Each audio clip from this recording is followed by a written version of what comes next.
Hey everyone! Welcome back to my channel where we discuss everything personal finance. If you're new here, hey! I'm so glad you found this video, and if you're a returning subscriber, welcome back.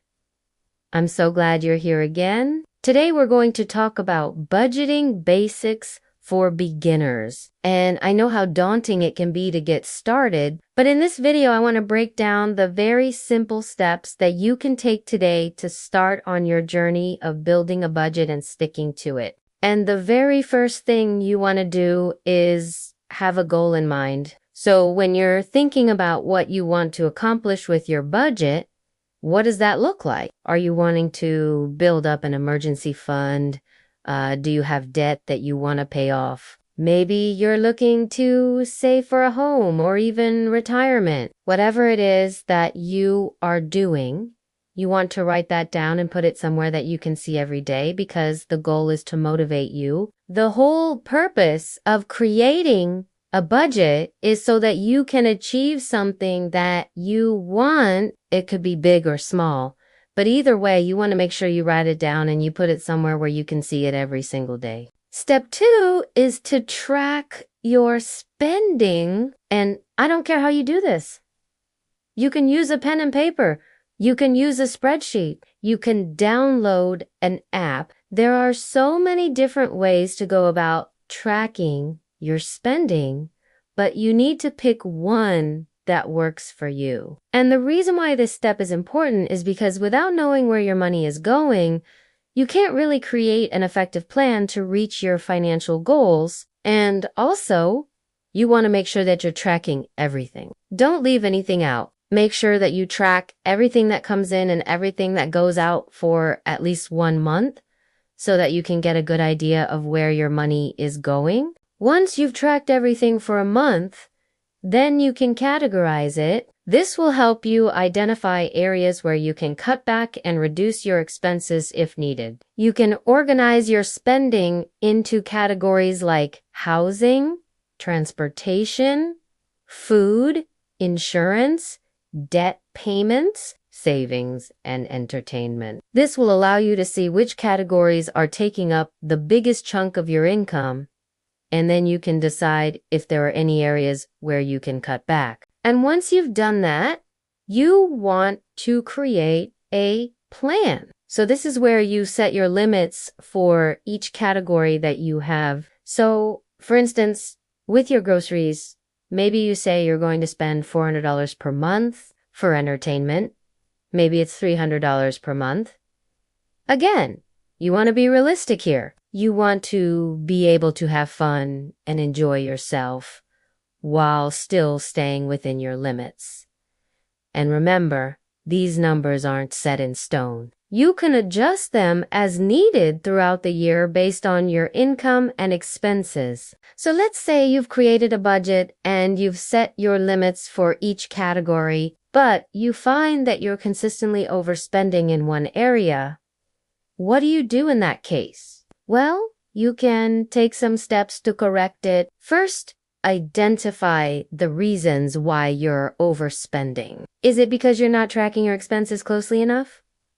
Are you making impulse purchases? Or maybe you're not sticking to your plan. Once you figure out why you're overspending, you can take steps to correct it. If you're not tracking your expenses closely enough, then you need to do that more often. If you're making impulse purchases, then you need to stop doing that. And if you're not sticking to your plan, then you need to figure out why and how you can do better. You can also look for ways to reduce your expenses in other categories so that you can reallocate that money towards the category where you're overspending. Maybe you can cut back on entertainment or dining out so that you can spend more money on groceries. Another thing you can do if you're consistently overspending in one category is to use the cash envelope system. With this method, you withdraw a set amount of cash for each category, and once the cash is gone, you're done spending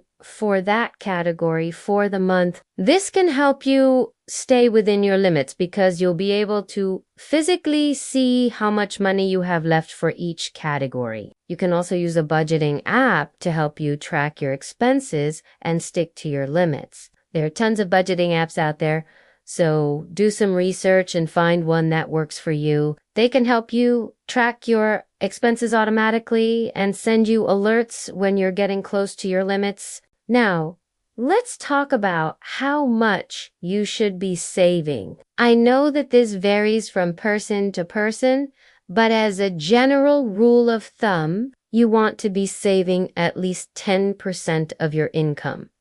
Now, if you're able to save more than that, that's great. But if you can't, then just try to focus on saving 10%. It's better to save 10% of your income consistently than to try to save a large amount all at once and then fall off track. When it comes to paying off debt, there's no one-size-fits-all approach.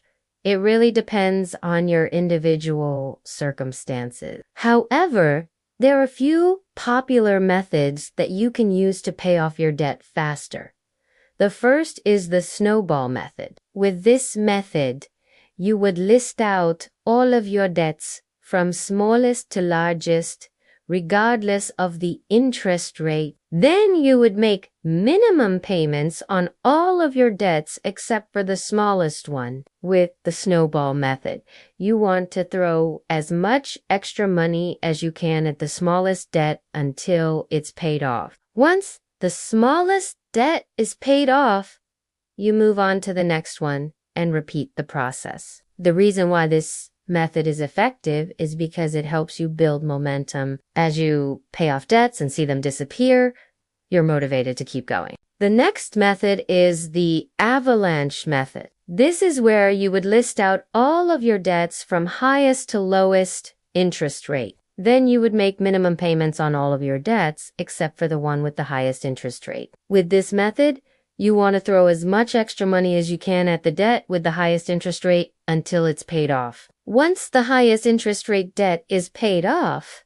you move on to the next one and repeat the process. The reason why this method is effective is because it saves you money on interest payments by focusing on the debt with the highest interest rate. First, you'll pay less interest overall and save money in the long run. No matter which method you choose, it's important to remember that paying off debt takes time. Don't get discouraged if you don't see results immediately. Just be patient and consistent with your payments and you will eventually pay off your debt. The final step is to review and adjust your budget as needed. Budgeting isn't a one and done process. You need to review your budget regularly and make adjustments as needed. Your income and expenses can change over time, so it's important to reflect that in your budget. You should also review your budget at least once a month so that you can track your progress and see if you're on track to meet your financial goals. If you find that you're consistently overspending in one category, then you may need to cut back on your expenses or increase your income. On the other hand, if you find that you're consistently underspending in one category, then you may be able to allocate that money towards another category. I hope this video was helpful. If it was, please give it a thumbs up and subscribe to my channel. I post videos on personal finance and entrepreneurship. Thank you so much for watching, and I will see you in my next video. Bye, guys.